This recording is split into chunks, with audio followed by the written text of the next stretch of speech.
그러니까 슬레이트 치고 시작. 3, 2, 1, 고! 슛! 네, 안녕하세요. 랜선교의 콜라베어입니다. 오늘은 저희가 차별금지법이라는 주제를 가지고 이야기를 나눠보도록 하겠습니다. 네, 요즘 차별금지법이 굉장히 핫한 이슈예요. 그래서 이제 차별금지법을 가는 다양한 의견들이 계속 들려오고 있어요. 그래서 심지어는 이제 기독교인들 안에서는 차별금지법에 대한 의견이 나뉘고 있는데 어떤 유튜버 분들께서는 차별금지법에 대해 굉장히 큰 우려를 표현하고 계시면서 반대를 하고 있고 또 어떤 김근주 교수님 같은 일본한 분들은 차별금지법에 대해서 그렇게까지 걱정할 것은 아니다. 한번 생각해볼 여지가 있다 라고 얘기를 하고 계세요. 그래서 이런 의견들을 종합해보자면 반대론자들을 주로 찬성론자들이 향해서 너무 순진한 거 아니냐, 그렇게 하나둘 타협하다 보면은 위험해질 수 있다 라고 주장을 하시고, 찬성론자들은 반대 진영의 분들한테 그 음모론에 너무 쉽게 넘어간 거 아니냐, 그렇게까지는 아니다 라고 얘기를 하세요. 자, 그러면 이 두 진영의 이야기 과연 맞을까요? 혹은 어느 말이 더 맞는 걸까요? 요거에 대해서 오늘 한번 이야기를 나눠보도록 하겠습니다. 이제 각자 소개를 좀 부탁드릴게요. 안녕하세요. 강한 반대입니다. 약한 반대입니다. 약한 찬성 입장 맡고 있습니다. 네, 강한 찬성 맡았습니다. 첫 번째 사례인데요. 일단 기사 제목을 제가 읽어드릴게요. 캐나다 온타리오 주에서 자녀 성 전환을 반대하는 부모 양육법 빼앗는 법안이 통과되었다. 그 다음에 미국에서 11세 아들 성 전환을 반대한 아버지가 양육권을 박탈당했다. 이런 두 가지 기사가 있고요. 네, 이 내용들이 과연 사실일까요? 네, 이 부분은 제가 말씀을 드리고 싶은데요. 결론부터 말씀을 드리자면 두 가지 다 사실이랑은 거리가 좀 있습니다. 일단 첫 번째 이슈였던 캐나다 온타리오 주에서 통과된 법안의 경우 이제 Bill 89이라는 이름으로 2017년 6월 1일부터 효력이 발생해서 지금 효력이 발생을 했는데, 실제 법안의 내용을 살펴보면 친부모라 하더라도 의도적이고 지속적으로 자녀에게 신체적, 언어적, 감정적인 학대를 가하는 경우 일시적으로 부모와 자녀를 다른 공간에 분리해서 머물게 하며 자녀를 그렇게 보호해야 한다 라고 하는 내용이에요. 그러니까 사실은 이게 부모가 가지고 있는 그 자녀의 성 전환이 나거나 뭐 성적 정체성이라거나 이런 부분들에 대한 부모의 의견하고는 하등의 상관이 사실 없는 거죠. 부모가 자녀에게 하는 폭력적인 행동이 문제인 거지. 그래서 우리가 알고 있는 이런 내용으로 그런 변질될 과정은 살펴보면 아이러니하게도 캐나다 본토가 아니라 미국의 뉴스 사이트들에서 이제 가짜 뉴스를 말하자면 퍼뜨렸던 거죠. 그래서 온타리오주 관계자가 이런 미국발에 조금은 더 왜곡되고 과장되고 바뀌었던 그런 뉴스 내용들에 대해서 다 거짓이라고 이제 발표를 하고 해명을 해야 됐던 일이 있었어요. 그래서 그 케이스는 이렇게 정리가 되는 것 같고, 두 번째, 이제 아들의 양육권을 박탈당했다라고 하는 아버지에 대한 사건은 조금 맥락을 설명드릴 필요가 있을 것 같아요. 일단 제프리 영거라는 분하고 앤 고글라스라고 하는 분이 이제 2010년에 결혼을 해서 쌍둥이 아들들을 낳으셨어요. 근데 이 두 사람은 2015년에 이혼 소송을 결국에 시작을 했고, 그렇게 해서 2016년에는 결혼 관계가 종료가 되었습니다.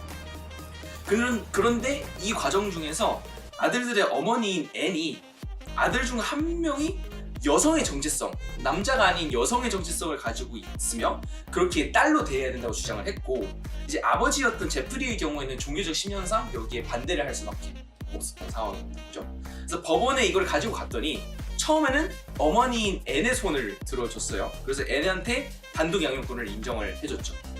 그런데 이제 이 부분에 이제 앤의 직업이 수학과 의사였던 게 좀 크게 작용을 했던 것 같은데, 그렇지만 나중에 항소심을 통해서 아버지의 공동 양육권이 결국에는 또다시 인정이 되면서 이제 소송이 결과가 뒤집고 아직까지도 소송이 진행 중인 상황이에요, 사실은. 그러니까 뭔가 한 가지로 결론이 났다고 보기가 좀 힘든 상황이기 때문에 완전히 뭐 아버지의 양육권이 일방적으로 박탈되었다 이런 식으로 보도되는 자료들이 있다면 좀 시기상조인 부분이 있는 보도다라고 팩트체크를 해드리고 싶고, 사실은 이 두 가지 케이스를 떠나서 좀 결정적으로 우리가 알아야 될 부분이 있어요. 한국에서 발의된 차별금지법의 경우에는 고용, 뭐 교육기관의 교육, 혹은 행정 서비스 이용 이런 공적인 영역에서 차별을 받는 것을 그리고 차별하는 것을 금지하는 것이지 가족관계와 같은 사적인 일에까지 관여를 하는 법이 아니에요. 그렇기 때문에 방금 말했던 이제 가족 안에서의 사건들하고는 큰 관계가 사실 없고 뭔가 어떤 정체성을 가지고 있다는 이유만으로 어떤 뭐 게이나 레즈비언이다 이런 이유만으로 어떤 사람을 방금 말했던 공적 영역에서 불이익을 주는 것에 대해서 제재를 하는 법안이다. 그러니까 좀 내용상의 차이 자체가 있기 때문에 방금 말했던 방금 말했던 뉴스들이 사실상 그 사실 여부와 상관없이 사실 적용이 안 되는 부분이다 라는 부분을 좀 말씀드리고 싶습니다.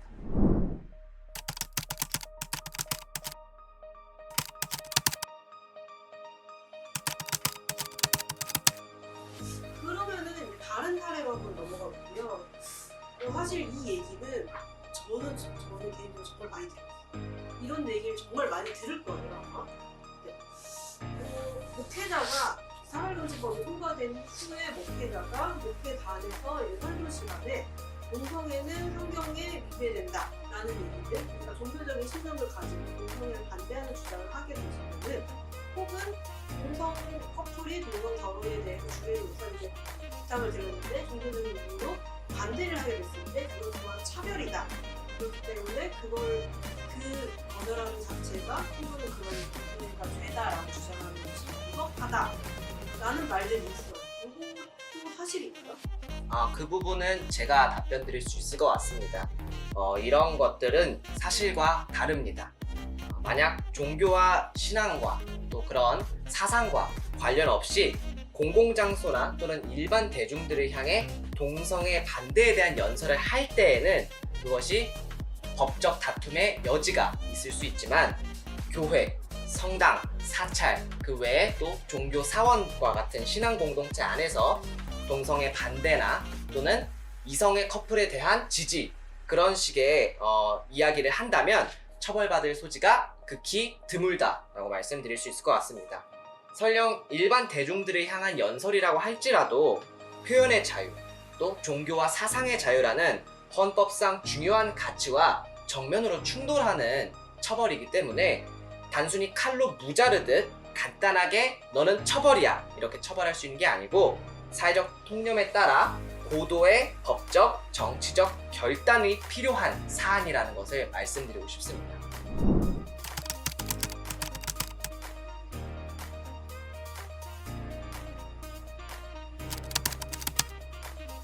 네, 그러면 그렇게 듣게 되면 사실 지금까지 들어온 차별금지법의 문제, 점들이 되게 크게 느껴지지가 않는데 그렇게까지 문제가 될까라는 생각까지 들어요, 사실은.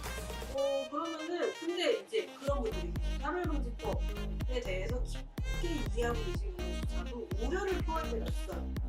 이거 조금 위험할 수 있는데 좀 조심스럽게 접근해야 된다라고 하는 분들이 많거든요. 그러면 그분들이 주장하시는 차별금지법이 위험하다라는 말의 근거들이 뭐가 있어요? 이 부분은 제가 말씀드려야 될 것 같습니다. 크게는 차별금지법의 제정은 필연적으로 표현의 자유에 대한 규제로 이어질 수밖에 없다는 점이 있습니다. 이는 헌법이 보장하는 기본적 자유를 침해할 우려가 있기 때문에 많은 토론을 필요로 하는 것이죠. 또 특히 형사 처벌을 할 경우 차별의 개념 자체가 추상적이기 때문에 판례에 따라서 유무죄가 크게 갈릴 수 있기 때문입니다. 이처럼 차별금지법 제정에 따른 부작용들이 필연적으로 발생할 것이라 예측할 수 있기 때문에 신중해질 수밖에 없다는 것이죠.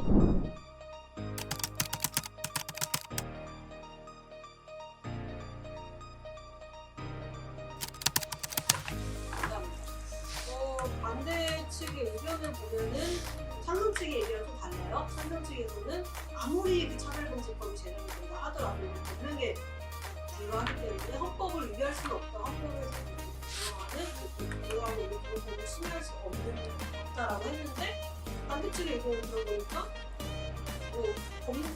그럴 수는 있지만, 근데 사실 잘 들여다보면은 기본권을 침해를 해요.